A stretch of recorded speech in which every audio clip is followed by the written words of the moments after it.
அனைவருக்கும் இனிய காலை வணக்கம். இணைந்திருப்பதில் அங்கே முதல் செய்தி வழங்க நியூஸ் ஃபர்ஸ்டின் காலை நேர பிரதான செய்தி அறிக்கையுடன் கொழும்பில் அமைந்துள்ள நியூஸ் ஃபர்ஸ்டின் பிரதான கலையகத்திலிருந்து உங்களை சந்திக்கும் நான் ஜூடியன் சிந்துஜன். மலர்ந்திருக்கும் இந்த நாள் இனிய நாளாக அமைய அனைவருக்கும் வாழ்த்துக்கள். அதுபோன்று அமெரிக்கா, ஐரோப்பா, மத்திய கிழக்கு நாடுகளிலிருந்து சக்தி குளோபலோடாக இணைந்திருக்கும் உங்களை சந்திப்பதில் மிகுந்த மகிழ்ச்சி.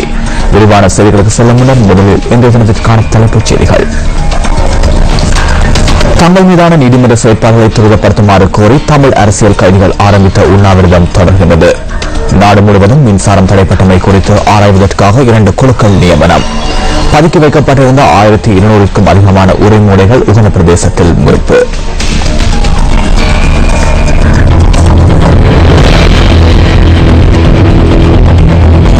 தொடர்ந்து விரிவான செய்திகள். கொழும்பு புதிய மேகசின் மற்றும் அனுராதபுரம் சிறைச்சாலைகளில் தமிழ் அரசியல் கைதிகள் ஆரம்பித்துள்ள உண்ணாவிரத போராட்டம் தொடர்ந்து முன்னெடுக்கப்பட்டுள்ளதாக சிறைச்சாலைகள் திணைக்களம் தெரிவித்துள்ளது.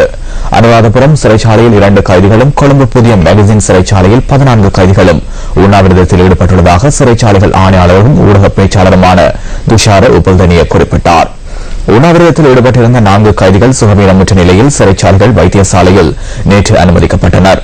தங்கள் மீதான நீதிமன்ற நடவடிக்கைகளை துரிதப்படுத்துமாறு கோரி அனுராதபுரம் சிறைச்சாலையில் தடுத்து வைக்கப்பட்டுள்ள தமிழ் அரசியல் கைதிகள் கடந்த திங்கட்கிழமை முதல் உண்ணாவிரதத்தில் ஈடுபட்டு வருகின்றனர்.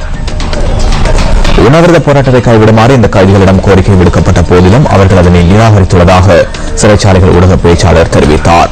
எவ்வாறாயினும் இந்த கைதிகள் மீது தொடரப்பட்டுள்ள வழக்கின் ஆவணங்களை சட்டமா அதிபர் திணைக்களத்திற்கு அனுப்பி வைத்துள்ளதாக சிறைச்சாலைகள் ஊடக பேச்சாளர் துஷார் உப்பல்தனிய மேலும் சுட்டிக்காட்டினார். எம்ரிபிடியாவில் வைபவம் ஒன்றின் போது போலீசாருடன் ஏற்பட்ட மோதலில் ஒருவர் உயிரிழந்த சம்பவம் தொடர்பில் சட்டமா அதிபரின் ஆலோசனையை பெறுவதற்கு நடவடிக்கை மேற்கொள்ளப்பட்டுள்ளது. இந்த சம்பவம் தொடர்பில் 21 போலீஸ் உத்தியோகஸ்தர்களை கொழும்பிற்கு வரவழைத்து வாக்குமூலம் பதிவு செய்யப்பட்டதாக குற்றப்புலனாய்வு திணைக்களம் தெரிவித்துள்ளது. சம்பவம் தொடர்பில் பொதுமக்களிடமும் வாக்குமூலங்கள் பெறப்பட்டுள்ளதாக குற்றப்புலனாய்வு திணைக்களம் மேலும் குறிப்பிட்டுள்ளது. எம்ரிபிடிய சம்பவம் தொடர்பில் விசாரணைகளை மேற்கொள்ளுமாறு குற்றப்புலனாய்வு திணைக்களத்திற்கு போலீஸ் அதிபர் அண்மையில் பணிப்புரை விடுத்திருந்தார். அம்பாறை உகன கோணகலை பிரதேச வீடொன்றில் பதுக்கி வைக்கப்பட்டிருந்த 1230 உரமூடைகள் கைப்பற்றப்பட்டுள்ளன. நுகர்வோர் விவகார அதிகார சபைக்கு கிடைத்த தகவலின் பிரகாரம் இந்த உரமூடைகள் கைப்பற்றப்பட்டுள்ளதாக போலீசார் தெரிவித்தனர். உரமூடைகள் பதுக்கி வைக்கப்பட்டிருந்த வீட்டின் உரிமையாளருக்கு எதிராக வழக்கு தாக்கல் செய்யப்பட உள்ளது. போலி அனுமதி பத்திரங்களுடன் வழங்கப்பட்ட 39 யானைகள் இதுவரை வனஜீவராசிகள் திணைக்களம் பொறுப்பேற்றுள்ளது. உவன்வெல்ல அந்திரிகுல பிரதேச வீடொன்றிலிருந்து யானைக்குட்டி ஒன்றை நேற்றிரவு மீட்டுள்ளதாக வனஜீவராசிகள் திணைக்களம் குறிப்பிட்டுள்ளது. மீட்கப்பட்ட யானைக்குட்டியை உடவளவை யானைகள் சரணாலயத்திற்கு கொண்டு செல்ல நடவடிக்கை மேற்கொள்ளப்பட்டுள்ளது. போலி ஆவணங்களுடன் வளர்க்கப்பட்டு வரும் மேலும் 6 யானைகளை மீட்பதற்கும் நடவடிக்கை மேற்கொள்ளப்பட்டுள்ளதாக வனஜீவராசிகள் திணைக்களம் சுட்டிக்காட்டியுள்ளது. சட்டவிரோதமாக பராமரிக்கப்பட்டு வரும் யானைகளை மீட்பதற்கு குற்றப்புலனாய்வு பிரிவினரும் வனஜீவராசிகள் திணைக்களத்தினரும் இணைந்து நடவடிக்கைகளை மேற்கொண்டு வருகின்றனர்.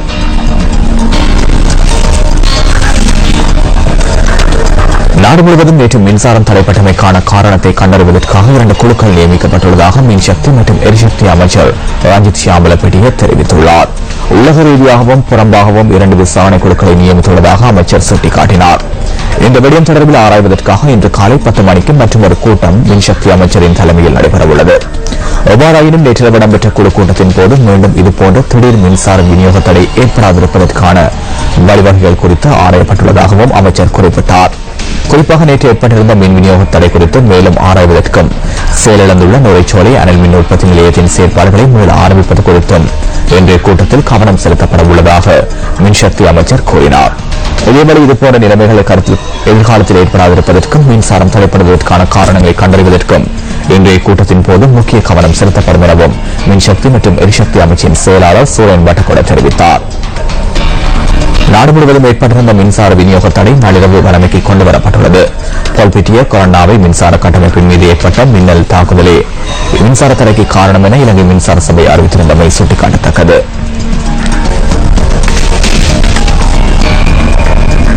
மக்களின் பிரச்சனைகளை ஆராயும் நியூஸ் ஃபர்ஸ்ட் மக்கள் சக்தி இல்லங்கள் தோறும் நாடளாவிய திட்டத்தின் 3ஆம் நாள் நடவடிக்கைகள் இன்றும் முன்னெடுக்கப்பட உள்ளன. வீடுகள் தோறும் சென்று மக்களின் பிரச்சனைகளை அறியும் செயற்திட்டத்தின் ஒரு கட்டமை வட மாகாணத்தில் இன்றும் முன்னெடுக்கப்படுகின்றது. இது தொடர்பான விவரங்களோடு இணைந்து கொள்கின்றார் அங்கிருக்கும் நமது அலுவலக செய்தியாளர் ராசுதுரை ஜெயரமன்.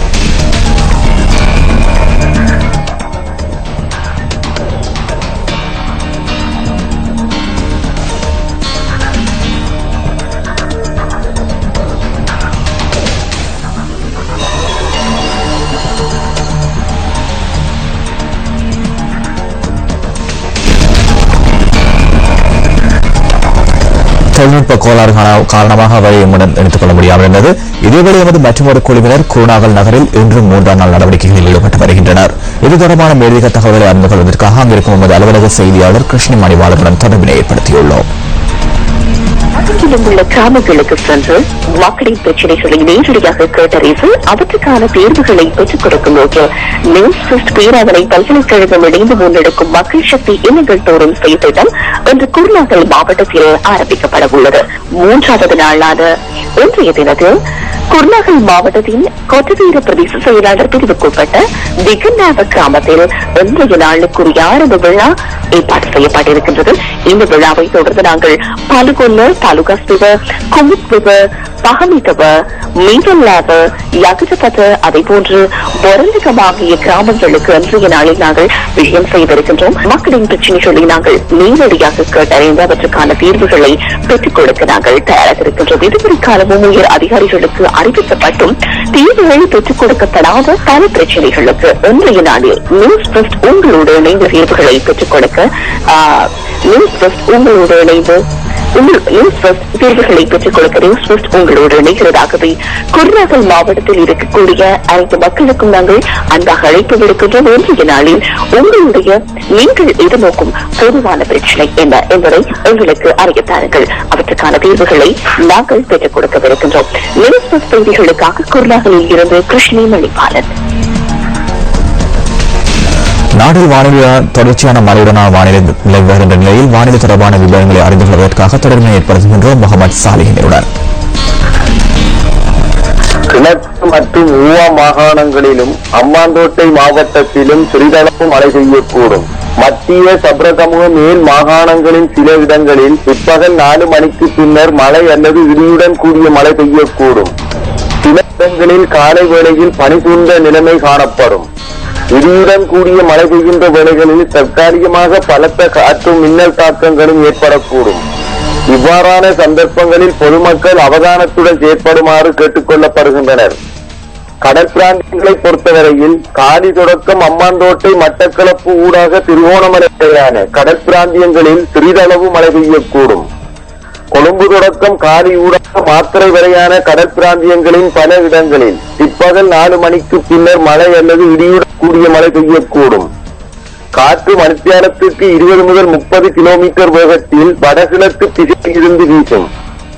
கொழும்பு தொடக்கம் புத்தளம் ஊடாக மன்னார் வரையான அப்புறம் காலி தொடக்கம் அம்பாந்தோட்டை ஊடாக பொத்திவில் வரையான கடல் பிராந்தியங்களில் காற்றின் வேகமானது அடிக்கடி மணித்தியாலத்திற்கு 40 முதல் 50 கிலோமீட்டரிலும் அதிகரித்த வேகத்தில் வீசக்கூடும்.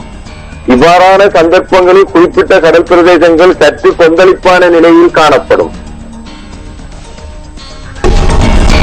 அடுத்தவுடன் நியூஸ் ஃபர்ஸ்டின் இன்றைய தினத்திற்கான காலை நேர பிரதான செய்தி அறிக்கை நிறைவடைகின்றது. நியூஸ் ஃபர்ஸ்டின் மதிய நேர பிரதான செய்தி அறிக்கையை மதியம் 1 மணிக்கு எதிர்பாருங்கள். வணக்கம்.